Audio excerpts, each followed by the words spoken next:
नमस्कार दोस्तों, हमारे YouTube channel Sanwal classes for Uttarakhand में आप सभी का स्वागत है। दोस्तों, ये चल रही है हमारी उत्तराखंड पुलिस रिटन एग्ज़ाम के लिए सीरीज, और जिसमें हम उत्तराखंड जीके मिक्स के वन लाइनर 50 प्रश्नों पर क्या करते हैं, पर डे हम चर्चा करते हैं। तो आइए प्रारंभ करते हैं आज का पहला प्रश्न। आज का हमारा पहला प्रश्न है कि वसुंधरा जलप्रपात कहाँ स्थित है। तो वसुंधरा जलप्रपात स्थित है आपका चमोली ज़िले में। कहाँ स्थित है? चमोली ज़िले में। अगला प्रश्न हमारा कि नीले रंग के शैलचित्र कहाँ से प्राप्त हुए हैं। तो नीले रंग के शैलचित्र हमें कहाँ से प्राप्त हुए हैं? हुडली। और ये हुडली कहाँ है? तो ये है उत्तरकाशी में, यानी उत्तरकाशी के हुडली नामक स्थान से क्या हुए हैं, हमें नीले रंग के शैलचित्र प्राप्त हुए हैं। अगला प्रश्न हमारा कि पहाड़ पर लालटेन किसकी कीर्ति है। तो पहाड़ पर लालटेन कीर्ति है किसकी है? मंगलेश डबराल की है, और ये पहले भी पूछा जा चुका है, महत्वपूर्ण है। तो आपको ध्यान रखना है, मंगलेश डबराल की कीर्ति है पहाड़ पर लालटेन। अगला प्रश्न हमारा कि गढ़वाल एनिसेंट ऑफ मॉडर्न किसकी पुस्तक है। तो ये पुस्तक है गढ़वाल एनिसेंट एंड मॉडर्न। तो ये पुस्तक है पातीराम की, और ये कब लिखी इन्होंने? 1917 में इन्होंने लिखी थी। अगला प्रश्न हमारा कि गढ़वाल का इतिहास किसकी पुस्तक है। तो गढ़वाल का इतिहास किसने लिखा था? तो ये लिखा था हरिकृष्ण रतोड़ी जी ने। किसने लिखा? हरिकृष्ण रतोड़ी जी ने गढ़वाल का इतिहास। अगला प्रश्न है कि हिस्ट्री ऑफ गढ़वाल नामक पुस्तक किसकी है। तो हिस्ट्री ऑफ गढ़वाल नामक पुस्तक है अजय रावत जी की। किसकी है? अजय रावत जी की। और इस बुक से लगातार काफ़ी समय से जो हमारे उत्तराखंड हिस्ट्री से संबंधित प्रश्न बनते हैं, तो लगातार ज़्यादातर जो प्रश्न हैं वो इसी से पूछे जा रहे हैं।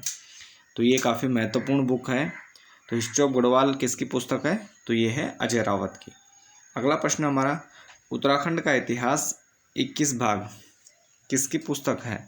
तो उत्तराखंड का इतिहास 21 भाग ये पुस्तक है डॉक्टर शिव प्रसाद डबराल की, और जिनको क्या कहा जाता है? चारण भी कहा जाता है। तो किसकी पुस्तक है उत्तराखंड का इतिहास? तो यह डॉक्टर शिव प्रसाद डबराल, और यह कितने भागों में है? तो 21 भागों में या 21 खंडों में इसे बांटा गया है।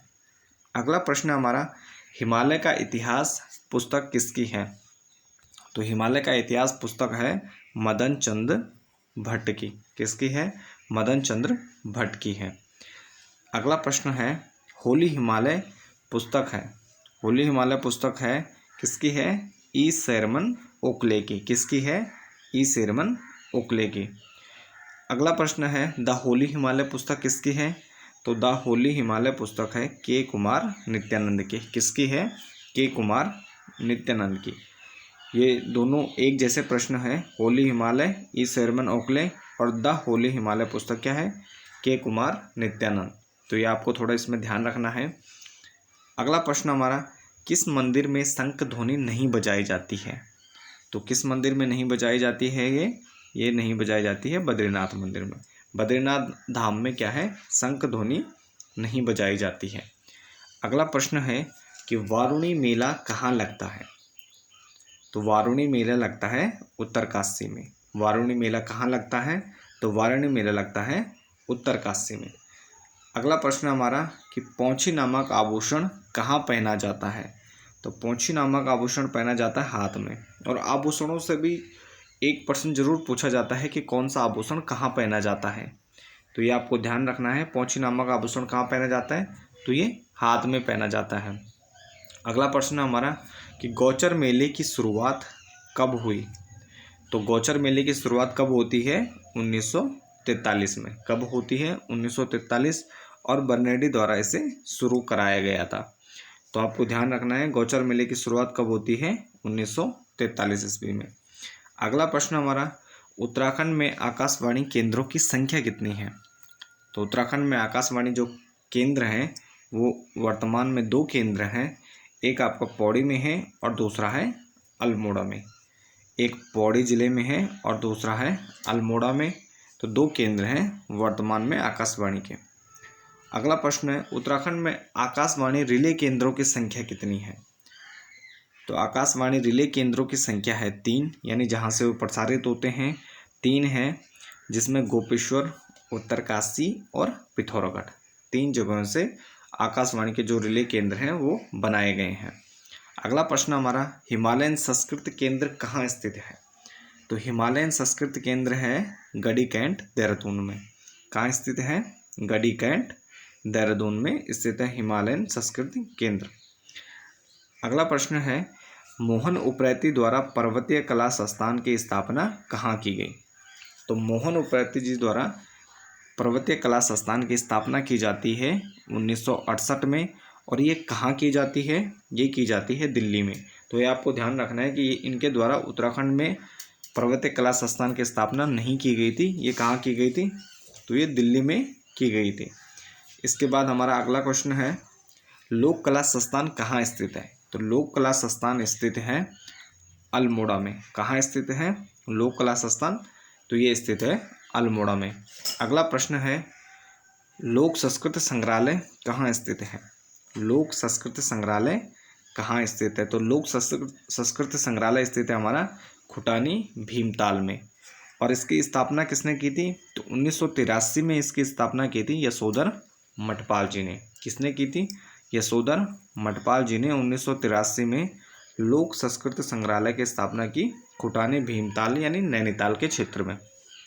अगला प्रश्न हमारा, कुमाऊनी बोली के प्रथम भाषा वैज्ञानिक कौन है? तो कुमाऊनी बोली के प्रथम भाषा वैज्ञानिक हैं गंगादत्त उप्रेती जी। कौन है? गंगादत्त उप्रेती जी हैं। इसके बाद हमारा अगला प्रश्न है कि प्रथम साहित्य अकादमी पुरस्कार किसे मिला है?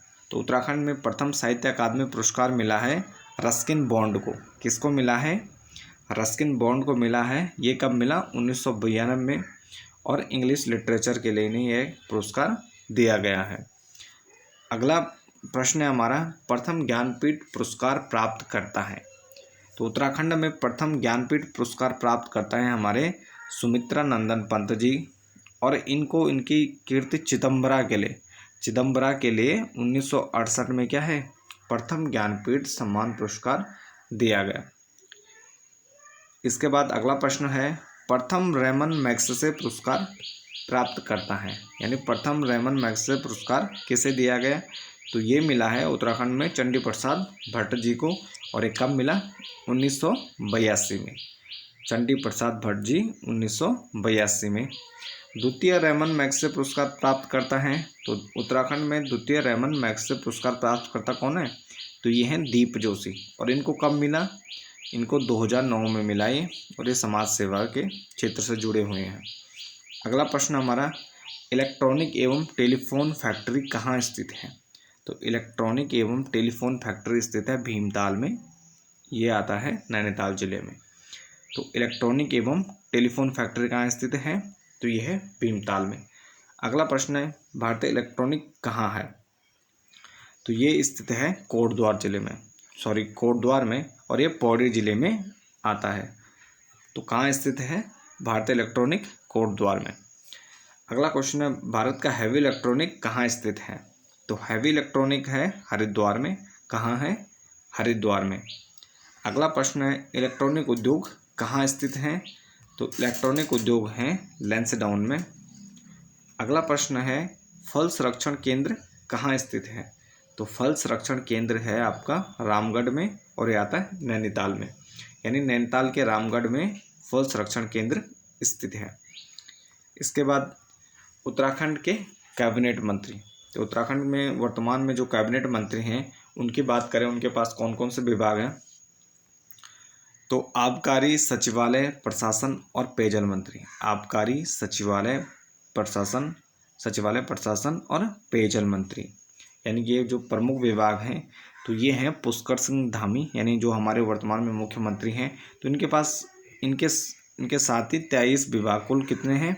23 विभाग इन्होंने अपने पास रखे हैं। इसके बाद अगले हैं पंचायती, लोक निर्माण, पर्यटन और संस्कृति मंत्री। तो ये कौन हैं? तो ये हैं सतपाल महाराज जी। पंचायती, लोक निर्माण, पर्यटन और संस्कृति मंत्री कौन है? सतपाल महाराज। इसके बाद वित्त मंत्री, शहरी विकास मंत्री और जनगणना मंत्री कौन है? तो तो ये हैं प्रेमचंद्र अग्रवाल। कौन है? प्रेमचंद अग्रवाल हैं। और इनके पास क्या है? वर्तमान में 6 विभाग हैं। इसके बाद हैं कृषि मंत्री और सैनिक कल्याण मंत्री और ग्राम्य विकास मंत्री। तो ये कौन है? गणेश जोशी जी। और इनके पास कितने हैं? 9 विभाग हैं। अगला प्रश्न है शिक्षा मंत्री हैं। तो शिक्षा मंत्री हैं हमारे धन सिंह रावत जी। इनके पास क्या है? शिक्षा विभाग है। अगला प्रश्न है वन मंत्री और निर्वाचन मंत्री। तो वन मंत्री और निर्वाचन मंत्री कौन है? ये हैं सुबोध उनियाल जी। और इनके पास 4 विभाग हैं। अगला प्रश्न है महिला सशक्तिकरण खेल एवं बाल विकास मंत्री कौन है?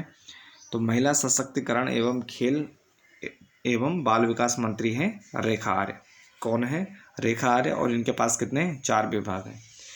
परिवहन अल्पसंख्यक एवं समाज कल्याण मंत्री कौन है? तो ये हैं चंदन रामदास जी। परिवहन अल्पसंख्यक और समाज कल्याण मंत्री कौन है? चंदन रामदास जी हैं। अगला क्वेश्चन है पशुपालन दुग्ध विकास मत्स्य पालन सेवा योजन एवं गन्ना मंत्री। तो ये कौन है? तो ये हैं सौरभ बोगड़ा। मत्स्य पालन सेवा योजन और गन्ना मंत्री कौन है? सौरभ बोगड़ा। अगला प्रश्न हमारा कि हनोल मंदिर किस शैली में है? तो हनोल मंदिर है हमारा ये नागर और हूण शैली में। तो ये कहाँ है? जौनसार में स्थित है हनोल मंदिर। और ये किस शैली में है? नागर व हूण शैली में है। अगला प्रश्न है कृषक संसाधन विकास संस्थान कहाँ स्थित है? कृषक संसाधन विकास संस्थान कहाँ स्थित है? तो ये स्थित है किच्छा में और ये है उधम सिंह नगर में। तो किच्छा उधम सिंह नगर में स्थित है हमारा कृषक संसाधन विकास संस्थान। तो ये कहाँ स्थित है? किच्छा उधम सिंह नगर। अगला प्रश्न है काशीपुर नगर पालिका की स्थापना कब हुई?